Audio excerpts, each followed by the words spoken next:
दोस्तों, दुनिया की राजनीति में जब भी बड़े देशों की बैठक होती है तो सबकी निगाहें उस पर टिकी रहती हैं और इस बार भी ऐसा ही हुआ। जब शंघाई सहयोग संगठन यानी एससीओ का शिखर सम्मेलन आयोजित हुआ, भारत, चीन, रूस और पाकिस्तान जैसे अहम खिलाड़ी जब एक ही मंच पर आते हैं तो ये सिर्फ बैठक नहीं होती, बल्कि ये एक रणनीतिक जंग होती है जिसमें हर देश अपने हित साधने की कोशिश करता है। तो चलिए जानते हैं कि इस समिट में किसको कितना फायदा हुआ, किसको नुकसान झेलना पड़ा और भारत की राजनीति इसे किस नज़र से देखती है। सबसे पहले भारत की बात। भारत इस समिट में एक अहम भूमिका लेकर आया। प्रधानमंत्री ने आतंकवाद पर सख्त बयान दिया और साफ कर दिया कि आतंकवाद को किसी भी रूप में सहन नहीं किया जाएगा। उन्होंने कहा कि जो देश आतंकवाद को पनाह देते हैं उन्हें पहचान कर अलग थलग करना होगा। ये सीधा संदेश पाकिस्तान की तरफ था। अब इसमें कोई शक नहीं कि भारत ने अपना रुख साफ दिखाया, लेकिन सवाल ये भी है कि क्या सिर्फ बयान देने से तस्वीर बदलती है? यहीं पर विपक्ष की आवाज उठती है। कांग्रेस कहती है कि भारत का स्टैंड सही है, लेकिन इसे और ठोस बनाना होगा।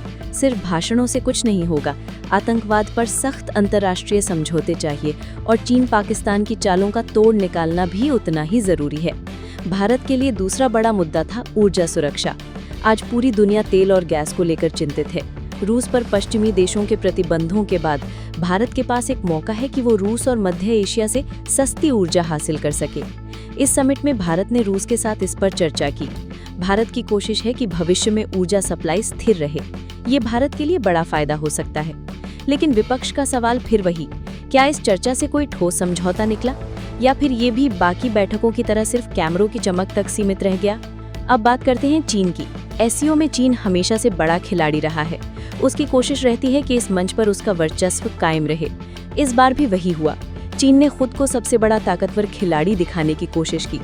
भारत की पहले कई जगह चीन के दबाव में फंसी हुई दिखी और यही वो जगह है जहां कांग्रेस सरकार से सवाल पूछती है। कांग्रेस कहती है कि चीन लगातार सीमा पर अतिक्रमण करता है, अरुणाचल को अपना बताता है, पाकिस्तान का साथ देता है, लेकिन हमारी सरकार बड़े मंचों पर चीन को खुलकर चुनौती क्यों नहीं देती? आखिर क्यों भारत सिर्फ बयानबाजी तक सीमित रह जाता है? क्या सरकार चीन को नाराज करने से डरती है? पाकिस्तान की हालत हमेशा की तरह ही रही। वो फिर कश्मीर का राग अलापता रहा, लेकिन इस बार भी उसका कोई असर नहीं हुआ। भारत ने कड़े शब्दों में जवाब दिया और बाकी देश भी पाकिस्तान की इस रट से ऊब चुके हैं। नतीजा ये हुआ कि पाकिस्तान फिर से अकेला पड़ गया। उसकी स्थिति ऐसी हो गई जैसे एक मेहमान जिसे कोई सुनना ही नहीं चाहता, और ये भारत के लिए एक छोटा लेकिन साफ फायदा है। अब आते हैं रूस की भूमिका पर। रूस इस मंच का असली संतुलन है। रूस की कोशिश रहती है कि भारत और चीन दोनों को साथ लेकर चले, लेकिन इस बार रूस भारत के और करीब दिखा। पश्चिमी देशों के प्रतिबंधों के बाद रूस चाहता है कि भारत उसका सबसे बड़ा ऊर्जा पार्टनर बने, और भारत के लिए भी ये साझेदारी अहम है। आतंकवाद के मुद्दे पर भी रूस ने भारत का समर्थन किया। कुल मिलाकर रूस का योगदान भारत के लिए पॉजिटिव रहा। अब अगर हम समिट का हिसाब किताब करें तो तस्वीर कुछ ऐसी है। चीन को सबसे ज्यादा फायदा हुआ। उसने अपने वर्चस्व को फिर दिखाया और पाकिस्तान को परोक्ष समर्थन दिया। भारत को मिला जुला नतीजा मिला। आतंकवाद पर मजबूत स्टैंड लिया, रूस से रिश्ते गहरे किए, लेकिन चीन और पाकिस्तान की वजह से पूरा फायदा नहीं उठा पाया। रूस को भी फायदा मिला क्योंकि उसने भारत के साथ अपने रिश्तों को और मजबूत किया और खुद को पश्चिम के खिलाफ एक मजबूत धुरी के रूप में पेश किया। और पाकिस्तान, उसका हाल हमेशा की तरह बुरा रहा। वो सिर्फ कश्मीर की रट लगाता रहा और इस बार भी अलग थलग पड़ गया। अब आते हैं भारतीय राजनीति की तरफ। बीजेपी इस समिट को बड़ी सफलता बताती है। उनका कहना है कि भारत ने आतंकवाद के खिलाफ अपनी आवाज उठाई और दुनिया ने उसे सुना। भारत ने एससीओ जैसे मंच पर अपनी मौजूदगी दर्ज करवाई। प्रधानमंत्री की विदेश नीति एक बार फिर चमकती हुई दिखी।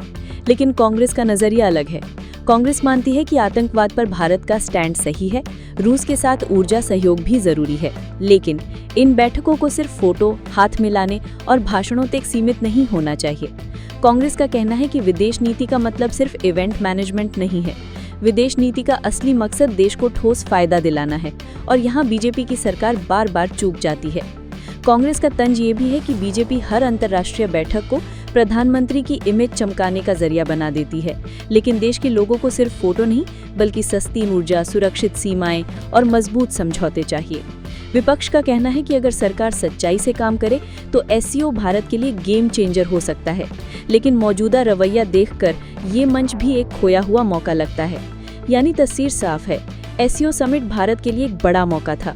भारत ने अपनी आवाज उठाई, रूस का साथ पाया, पाकिस्तान को जवाब दिया, लेकिन चीन का दबदबा अभी भी भारी पड़ा। भारत को कुछ फायदे मिले, लेकिन उतने बड़े नहीं जितनी उम्मीद थी। राजनीतिक तौर पर बीजेपी इसे बड़ी उपलब्धि बताती है, लेकिन कांग्रेस कहती है कि ये बस एक इवेंट है जिसमें ज्यादा कुछ हाथ नहीं आया। सच्चाई शायद बीच में कहीं पर है। ये समिट भारत के लिए ना तो पूरी तरह जीत थी, न ही पूरी तरह हार। ये बस एक याद दिलाने वाला मंच था कि भारत को अभी और मजबूत बनना है। तो अब सवाल आपके लिए है, क्या भारत को एससीओ जैसे मंचों पर और आक्रामक होकर खेलना चाहिए? क्या चीन और पाकिस्तान के दबाव के आगे झुकने के बजाय भारत को सख्त रवैया अपनाना चाहिए, या फिर भारत को पश्चिमी देशों के साथ साझेदारी को ही प्राथमिकता देनी चाहिए? सोचिए और हमें बताइए। और अगर आपको ये विश्लेषण पसंद आया हो तो वीडियो को लाइक कीजिए, शेयर कीजिए और चैनल को सब्सक्राइब करना मत भूलिए।